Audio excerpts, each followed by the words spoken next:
Donald Trump goes off at the mouth, and it's sad to see, ladies and gentlemen. I call for civility. I'm Sam Bushman with another Liberty RoundTable live short video brought to you in part by freedomsrisingsun.com. When you want to learn more about the Constitution, think freedomsrisingsun.com.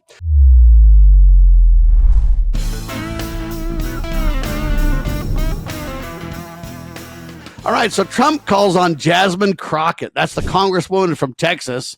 He says she needs to take a, quote, cognitive exam.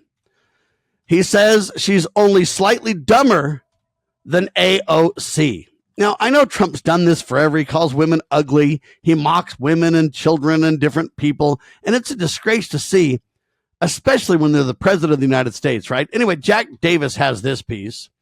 And he says this: each of these political hacks should be forced to take a cognitive exam, much like the one I recently took while getting my physical at our great Washington, D.C. military hospital, he wrote. Radical left lunatics would all fail this test in a spectacular show of stupidity and incompetence. Take the test, he wrote. And then it's Trump War Room, so you can see the citing for where Donald Trump's saying this kind of stuff.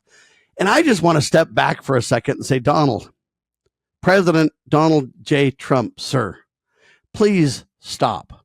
I know that you get a lot of ratings and a lot of coverage and a lot of, backlash, and it really does well in the media for you. But it doesn't do well when you are in the office of the President of the United States of America. You were elected to represent all citizens, including people who you may disagree with, including people who you believe to be clowns. But Jasmine Crockett, why should she take a cognitive test? Let's say that it comes back that maybe she's not as bright as Donald Trump is. But you know what?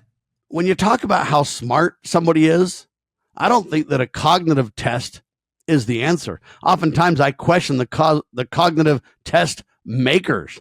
Think about an IQ test. I'm a totally blind person. How well can I even take an IQ test? All the visual and all the coordination and all the things that relate, I would do horrible at, right? Take a Native American, for example, an Indian. They may know tons about natural herbs and medicine and how to live out in the wilderness, and they could survive with nothing. And according to our cognitive IQ test, they'd be dumb as a rock.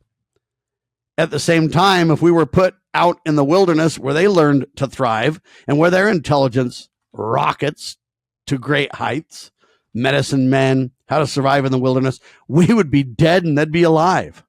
So we need to be very careful when we talk about intelligence. The person who's really wicked smart and has a high IQ that doesn't obey the commandments of God, I submit they're not very intelligent.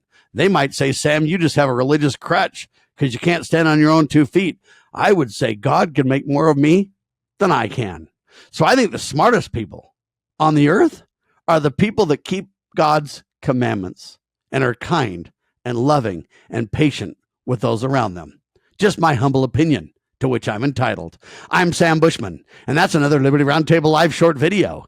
God save our republic.